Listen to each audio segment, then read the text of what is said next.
महाभारत भाग 13। द्रोणाचार्य ने अर्जुन को ही महान धनुर्धर क्यों बनाया? गुरु द्रोणाचार्य के शिक्षा अध्ययन की कहानियां आइए इस भाग में सुनते हैं। महाभारत भाग 1 से 12 की लिंक नीचे डिस्क्रिप्शन बॉक्स में दी है। आपसे अनुरोध है कि आप जरूर पढ़ें या सुने। महाभारत भाग 12 में आपने सुना कैसे द्रोण पांडवों के गुरु बन गए और उनके जीवन के बारे में। अब आगे। भीष्म ने द्रोणाचार्य को पांडव और कौरवों को शिक्षा के लिए नियुक्त किया, लेकिन द्रोणाचार्य ने अर्जुन को ही महान धनुर्धर क्यों बनाया? इसके पीछे भी कहानी है। आइए सुनते हैं। एकाग्रता से लक्ष्य साधना। एक दिन गुरु द्रोण ने सभी शिष्यों की परीक्षा ली। उन्होंने आम के एक पेड़ की ऊंची डाल पर लकड़ी की एक चिड़िया रख दी। सभी राजकुमारों से कहा कि चिड़िया की दाई आंख में लक्ष्य भेद करना है। सबसे पहले बारी आई युधिष्ठिर की। द्रोण ने उससे पूछा कि तुम्हें इस समय क्या दिख रहा है? युधिष्ठिर ने कहा कि मुझे पेड़, चिड़िया, आप सब दिख रहे हैं। द्रोण ने उनसे कहा कि तुम जाओ, तुमसे लक्ष्य भेद न होगा। फिर भीम को बुलाया और पूछा कि तुम्हें क्या दिख रहा है? भीम ने कहा मुझे पके हुए आम दिख रहे हैं। द्रोण ने कहा कि तुमसे न होगा। एक एक करके सभी राजकुमारों को बुलाया, लेकिन सबने लगभग ऐसे ही उत्तर दिया। आखिर में बारी आई अर्जुन की।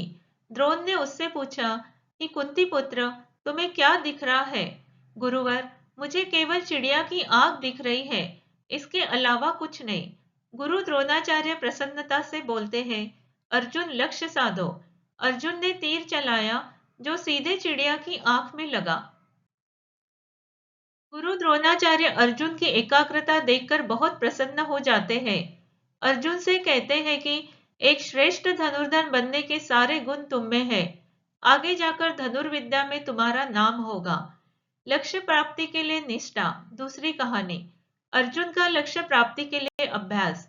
एक रात सभी अपने कमरे में आराम कर रहे थे। तभी द्रोण को बाहर कुछ आवाज सुनाई देती है।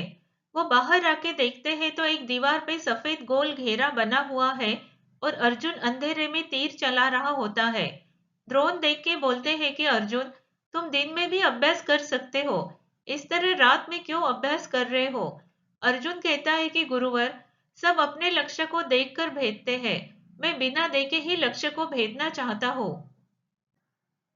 कौरव और पांडव के साथ द्रोणाचार्य का पुत्र अश्वत्थामा भी सभी विद्या सीख रहा था।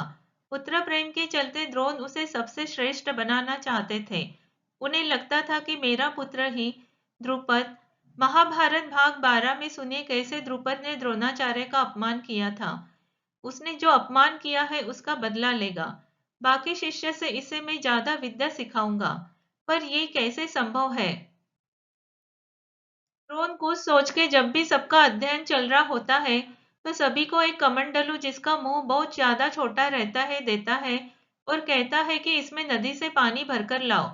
लेकिन अश्वत्थामा को बड़े मुंह वाला कमंडलू देते थे, इसलिए वो बाकी राजकुमारों की तुलना में जल्दी आता था। फिर द्रोण उसे कोई शस्त्र विद्या का रहस्य बताते थे। अर्जुन को ये समझ आ गया तो अर्जुन वरुणास्त्र का प्रयोग करके एक पल में कमंडलू को पानी से भर के वापिस आता था और जितने भी रहस्य द्रोण ने अश्वत्थामा को बताए वो सारे उसने सीख लिए थे। अपने मित्र द्रुपद से अपमान का बदला लेने के लिए द्रोण मन ही मन तरह तरह की योजनाएं बनाते थे।